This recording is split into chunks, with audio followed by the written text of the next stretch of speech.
के छोटे भाई दिलदार हमला दोनों झल्ला 50 हे हे फिर हमारे गांव में जाए नहीं राम दिमाग नहीं मोर भाई के हम दो दोबारा फोन लगाए तो हमरे भी कार में लगा डाल रहा है और दिया एक बात बड़े जानी गुरुद्वारा कसम भारत माता इंदिरा गांधी बड़े आदमी मन कक्का देर मारवा चले अभी बड़े आदमी के गांव कांड हो गए भैया संचारा सिंह सुनाए जगता मन में भागे जाई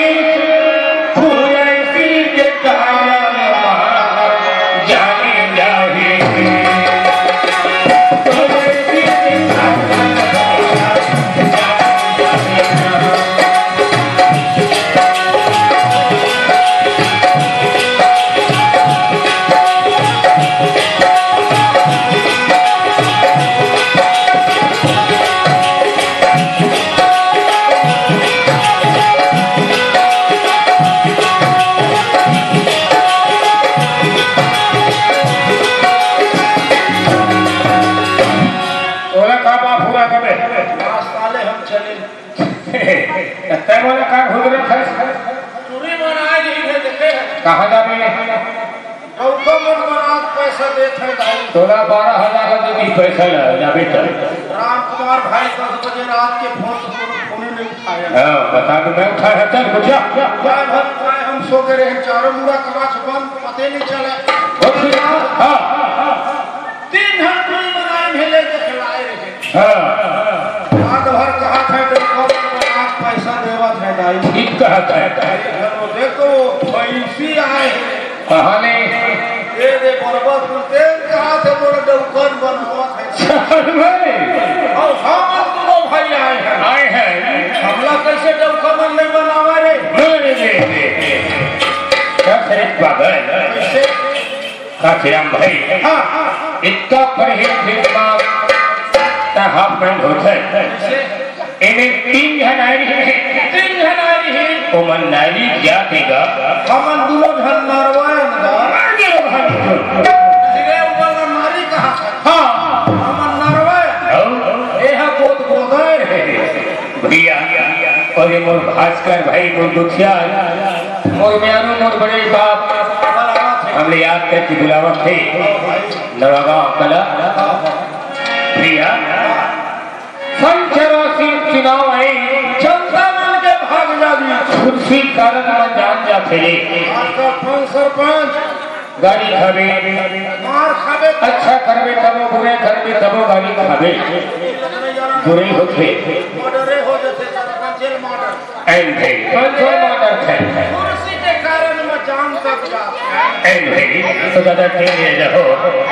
माया के बाजार है जग में दया धर्म नहीं चली चुगली दुनिया भर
घर खावे के घर को सवेरे लाइन काशी भाई तुहला 50 एक आम देख दे रहे 100 रुपये ले जाओ भाई। करना पीछे मोर भाई है 50 ला देवे कहा तब फिर भी भाई का हरावे मोहम्मदिया बोले मोर को चार भैया देखे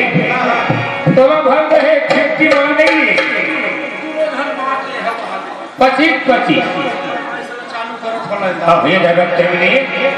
गुठिया हो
कलकत्ता के कंकाली होवे दाई एदे पिसम पूरा ले कारी किया रहा वहां नहीं विधि पर पेला टोला ले पर पेली रहा कहूं ठाकुर देवता रिहाय होवे रेंगा कार के हे ठाकुर देवता रेंगा कार के अच्छा रखबे तोर नामे हूं हमारे दे तिहार बन छोड़ी ठाकुर मां तय चिंता मत कर हे ठाकुर देवता गाँव अच्छा रखबे तोर नाले के दे मैं पड़ना बोखरा लाए